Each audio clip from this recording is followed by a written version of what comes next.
Bueno, un placer encontrarles de vuelta. En esta oportunidad vamos a desarrollar un poco qué es lo que es la estructura desagregada del trabajo o EDT. También se la conoce en inglés como Work Breakdown Structure, o WBS, que significa justamente eso, ¿verdad? Desagregar algo significa separar en sus componentes más pequeños. Y justamente de eso se trata la técnica de la estructura desagregada del trabajo, que es una técnica que viene de la especialidad de gestión de proyectos. Esto, si bien no tiene una sola forma de hacer, está de alguna u otra manera estandarizado a través del Instituto de Gestión de Proyectos o PMI, el Project Management Institute, en su bibliografía denominada PMBOK, PM, B larga OK. Creo que está en su versión 5 o 6. Ahí van a poder encontrar información adicional sobre esta y otra herramienta de la gestión de proyectos. Pero ahora está la que nos toca. Si vemos a la gestión de proyectos en un triángulo, nosotros hablamos de en esta primera punta el alcance, en esta otra esquina está el tiempo y en esta otra esquina está el costo. La punta de este triángulo y la parte principal es el alcance, que es para lo que sirve la estructura desagregada del trabajo, ya que no podemos estimar ni tiempo ni costo si no tenemos definido el alcance. Para continuar un poco con lo que es la estructura del usado del trabajo, vamos a ver una pequeña presentación donde vamos a repasar un poco el concepto, cuáles son sus reglas de oro, qué orientaciones puede tomar una ET, cuál es su importancia y cuáles son los beneficios que podemos obtener de la utilización de esta herramienta. Recordar que es una herramienta muy básica y muy útil, casi obligatoria en los proyectos de infraestructura, que son los que en general nos tocan manejar a los ingenieros civiles. Y como decía, es una herramienta traída a la especialidad de gestión de proyectos y finalmente los ingenieros, tanto residentes de obra como los superintendentes o supervisores de obra, suelen ocupar funciones de dirección de obra o rol de dirección de obra, de proyecto, perdón. Primero que nada, para hablar un poco del concepto. En la estructura desagregada del trabajo se representa todo lo que hay que hacer en un proyecto. Si es que hacemos una pequeña analogía, podemos decir que es un libro y que la DT es su índice, donde nosotros vamos a encontrar todo lo que está contenido adentro del libro y estamos seguros que si algo no está incluido en ese índice, no va a estar incluido en ese libro. Y si está incluido en ese índice, sí va a estar incluido en ese libro. Es muy importante entender que sirva para asegurarnos de que el proyecto incluye todo el trabajo requerido y solo el trabajo requerido para completarlo exitosamente. Eh, Esto nos sirve a nosotros también como una herramienta de comunicación y de resolución de conflictos. Porque yo no te puedo vender una casa y decirte, te vendo una casa. Y no sabe si tiene 200 metros cuadrados o 400, 5000, o si tiene dos pisos, si tiene un solo piso, qué tipo de puertas, cómo van a ser los baños, cuántas habitaciones. Y la estructura desagregada del trabajo nos permite a nosotros desagregar una casa en todos los componentes de menor dimensión que integran esta casa y para eso nos sirve. Entonces nosotros le podemos explicar muy bien a nuestro cliente o a nuestro jefe qué tareas están comprendidas dentro del trabajo del proyecto completo. Esta subdivisión del proyecto en componentes más pequeños la hace más manejable porque es más fácil determinar. Por ejemplo, si estamos hablando de que yo te voy a construir una casa, y termino la fundación y me preguntaba, ¿y en qué porcentaje de avance está? Y es muy difícil saber, pero si yo desagrego y entiendo solamente las fundaciones que valor tienen para mi ejecución, yo puedo decirte muy fácilmente. Por definición, es una descomposición jerárquica del trabajo a ejecutar orientada a productos entregables para alcanzar los objetivos deseados. Podemos interpretar también esto como si fuese un rompecabezas y nosotros podemos tener la figura completa solamente si tenemos todas las piezas y esa pequeña pieza solamente representan algunas partes del trabajo completo. Jerárquica, vamos a ver en un ratito por qué es jerárquica y vamos a explicar un poquito mejor. Para pasar un poquitito de eso, vamos ahora a entrar a ver cuáles son las reglas de oro de la elaboración de una EDT. Y para eso vamos a definir un poco qué es lo que es un entregable. Y un entregable es cualquier producto o servicio o resultado único y verificable que debe ser producido para completar un proceso, una fase o un proyecto. Dice un proceso, una fase, un proyecto, porque nosotros podemos desagregar el trabajo en procesos, en fases o en otros proyectos. Primera regla de oro, descomposición jerárquica, que es lo que habíamos hablado hace rato. Segunda regla de oro, diccionario de la ET, y esto vamos a ver un poco después con más detenimiento. Y la regla del 100%. Nos vamos a ver un poco ahora qué es lo que es la descomposición jerárquica. Está orientada a entregables. De esta manera organiza y define el alcance total del proyecto. Subdivide el trabajo en piezas de trabajo más pequeñas, manejables y controlables. Y acá es donde entra la parte de jerarquizar. Cada nivel de la estructura desglosada del trabajo representa una descripción más detallada del trabajo a ejecutar. O sea, si yo estoy acá en el primer nivel, voy a tener una casa. Acá en el segundo nivel voy a decir, bueno, los trabajos preliminares, los trabajos de fundaciones, la obra gris, las terminaciones y equipamiento. Y entonces yo puedo irme a un nivel más detallado y es jerárquico porque estos son componentes de lo que está arriba. Después vamos a ver un poco qué es lo que es el diccionario de la EDT.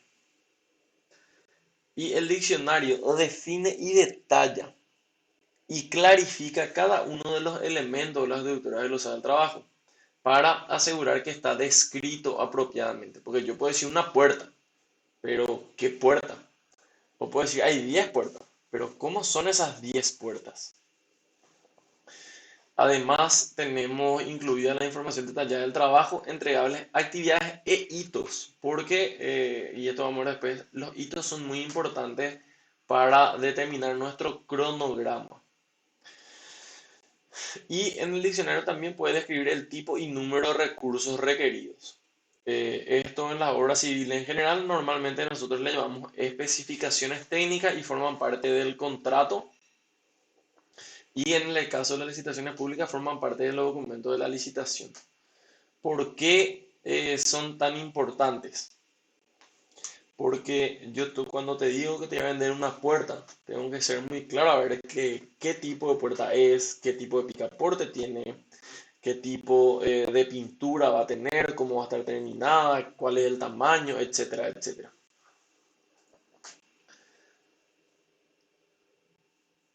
Tercera, y esta regla comprende otra vez una partida de reglas que es la regla del 100%. Esto es un axioma para lo que es la construcción de un ET, así que es fundamental aprenderse. La regla del 100% indica que el 100% del trabajo tiene que estar definido. Y esta regla se aplica en todos los niveles de la EDT, es decir, la suma de los elementos de la EDT al nivel inferior también tienen que ser iguales al 100% del nivel superior. Entonces, todo lo que yo desagrego abajo sumado tiene que ser el equivalente al paquete de trabajo que le contiene más arriba. Una segunda regla, debe ser mutuamente excluyente. No se puede superponer paquete de trabajo y un paquete debe estar solamente en un lugar. Es decir, yo no puedo poner fundaciones dentro del paquete, digamos, zapata dentro del paquete de fundaciones y de vuelta dentro del paquete de albañilería. Está mal, se superpone, no se están excluyendo mutuamente. Y algo muy importante, la gerencia del propio proyecto, es decir, todos los recursos y todas las tareas que yo tengo que hacer para gestionar ese mismo proyecto, sí o sí debe estar incluido. Eso no significa que si mi proyecto es construir nada más, porque yo soy la contratista, yo no estoy obligado a eh, incluir adentro la fiscalización, pero en el EDT del Estado que está considerando la ejecución total de esta obra, tiene que estar incluida la supervisión y la gerencia de los propios funcionarios de la institución que van a estar manejando este proyecto. O sea, la propia gerencia es como que dentro del proyecto de un auto tiene que estar incluido su combustible, o si no, el auto no funciona. Bueno, pasamos a al siguiente capítulo que son las orientaciones que puede tener un ET. Y esto es muy importante entender, es cómo nosotros orientamos nuestro desglose o nuestra desagregación de trabajo. Y nosotros podemos orientar de tres formas: orientado a procesos, orientado a acciones y orientado a entregables. Si nosotros nos vamos a la orientación en base a procesos, podemos entender que es lo que ampliamente se utiliza en procesos continuos, como mantenimiento, trabajo en fábrica o línea de producción. Entonces yo puedo tener dentro de mi desagregación proceso de prueba y abajo voy a tener pruebas unitarias, pruebas de integración, pruebas de sistema. Son circuitos que se pueden ir repitiendo. Entonces es donde normalmente utilizamos la orientación a procesos. La orientación a acciones es el más ampliamente utilizado para proyectos complejos y multidisciplinarios. Se basa en la ejecución de acciones. Y acá vamos a tener, por ejemplo, el diseño del producto y abajo en su desagregación vamos a tener el diseño de los componentes internos, externos, de los componentes comunes y el diseño de la integración de estos componentes.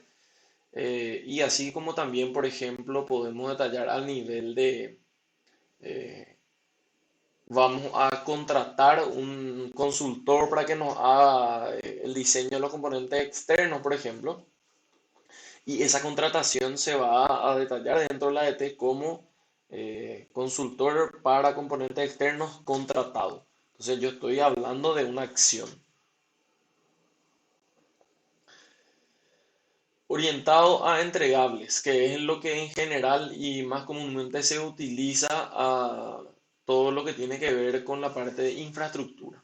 Se define con sustantivo y adjetivo generalmente. Acá, por ejemplo, nosotros podemos tener estructura de hormigón y su desagregación va a ser pilares, vigas y losas. Bueno, creo que va quedando un poco más claro. Después vamos a ver en otro ejercicio y en otro video cómo realizar esto y cómo hacerlo más claro. Acá vamos a entrar un poco ahora a la importancia de la realización correcta de un ET. La importancia. Primero, refleja los entregables del proyecto. ¿Qué es lo que es el entregable? Yo digo, la estructura de hormigón es un entregable. Entonces yo me voy, se cargó el último metro cúbico de hormigón, es la entregable. Estructura de hormigón está terminado. Entonces a mí me ayuda a partir muy claramente y muy visiblemente mi proyecto. Es la entrada a otros procesos de la gerencia del proyecto. ¿Qué significa eso? Que yo a través de mi EDT voy a poder planificar el uso de mis recursos de dinero y de personal. Gracias a esto voy a poder estimar los costos y gracias a esto también voy a poder desarrollar el cronograma y voy a poder identificar riesgos. Porque una vez que yo voy desarmando, voy a decir, este es una estructura, qué sé yo, postensada. Y ahora mismo, no sé, porque se tapó el canal de Suez con un barco, la provisión de cabos de acero ahora mismo eh, no está haciendo la correcta, que a lo mejor yo no está haciendo la adecuada o hay un contratiempo que me puede perjudicar a todo mi proyecto. Entonces, si yo solamente veía la obra como un entero, a lo mejor no me iba a dar cuenta de eso. Entonces sirve mucho para la identificación de riesgo, que es otra herramienta de la gestión de proyectos, el mapa de riesgos, pero no vamos a ver en el alcance de la cátedra. Y también provee el marco referencial para el control del proyecto, monitoreo de la ejecución y la base para la comunicación entre las partes. Acá es muy importante identificar la diferencia que la gente se pierde entre monitoreo y control. Control, así como cuando jugamos un jueguito que uno usa un control o un mando, eh, control significa que yo puedo controlar lo que pasa. Entonces, yo a través de estas herramientas puedo tomar decisiones que van a cambiar el rumbo del proyecto. Eso significa control. Controlar no es, porque muchas veces se dice, voy a controlar y es como irme a mirar y decir, bueno, no. Controlar es justamente la acción que viene del monitoreo, que es la parte de supervisar. Yo me puse algunas metas y con el monitoreo digo, yo tenía que haber cargado esta losa hace una semana. Esto me está saliendo más caro de lo que yo planifiqué. Ahí yo estoy monitoreando, estoy relevando la información. Cuando yo controlo, tomé acciones al respecto. Bueno, y por último, y para empezar a terminar un poco esta parte, vamos a entrar a ver los beneficios. ¿Cuáles son los beneficios que tenemos nosotros con una ADT? Primero, estimaciones. Es imposible o muy impreciso estimar cualquier tipo de trabajo si nosotros no lo desagregamos. Si yo ahora mismo te pregunto cuánto cuesta, te va a costar hacer a vos un lomito, es imposible que vos sepas cuánto te va a costar de buena primera, pero si vos empezás a decir, bueno, voy a desagregar eso en pan, queso, carne, lechuga, tomate, mayonesa, bolsita y servilleta, yo puedo ahí determinar cuánto cuesta cada una de esas partes, pues puedo llamar o ver en internet y encontrar los costos de esas partes y así poder estimar. Aparte de eso, tenemos la lista de actividades. ¿Qué significa la lista de actividades? Cuando yo ya sé que tengo que hacer un lomito y conozco todas sus partes, puedo decir, la carne tiene que estar cocinada. El queso viene por kilo, tengo que fetear. Hay que cortar el pan. Hay que preparar y almacenar la salsa. Entonces yo una vez que desagrego en todas sus partes, puedo ir haciendo esas actividades que voy a necesitar. Voy a necesitar una persona que meta el lomito dentro de la bolsita y otro que le ponga la servilleta, o puede ser la misma persona pero con menos cantidad de lomitos por vez. Y ahí pasamos un poco a la parte de planificación, que es justamente eso, ¿verdad? Poder planificar y separar en tareas, ponerle un costo y eso estructurar en el tiempo, eh, que es lo que significa finalmente la planificación estratégica de un proyecto. Informes de progreso o certificados. Si yo voy a controlar mi proceso, puedo decir que cuando se cortan los panes voy a emitir un documento que es un informe de progreso porque el 10% del lomito está hecho. El pan cortado, entonces yo elaboro un documento que eso es lo análogo a lo que nosotros tenemos en los certificados de obra. Es un informe del progreso. Si el ET no existía, ese certificado iba a ser un documento imposible. Monitoreo y control, que fue lo que le había dicho anteriormente, se usa de base la herramienta del ET para monitorear y controlar las tareas y asimismo el cronograma, ¿verdad? Nosotros, una vez que desagregamos todo el trabajo, recién podemos a esto estimarle una duración y un costo y con eso sacar nuestro cronograma. Es muy importante identificar la diferencia entre monitoreo y control porque muchas veces la gente confunde y eso no permite una buena diferenciación de roles. Bueno, espero que con esto haya quedado bastante claro de qué se trata la ADT, cómo hacerlo básicamente y con el otro video vamos a llevar esto a la práctica. Muchísimas gracias y nos estamos viendo.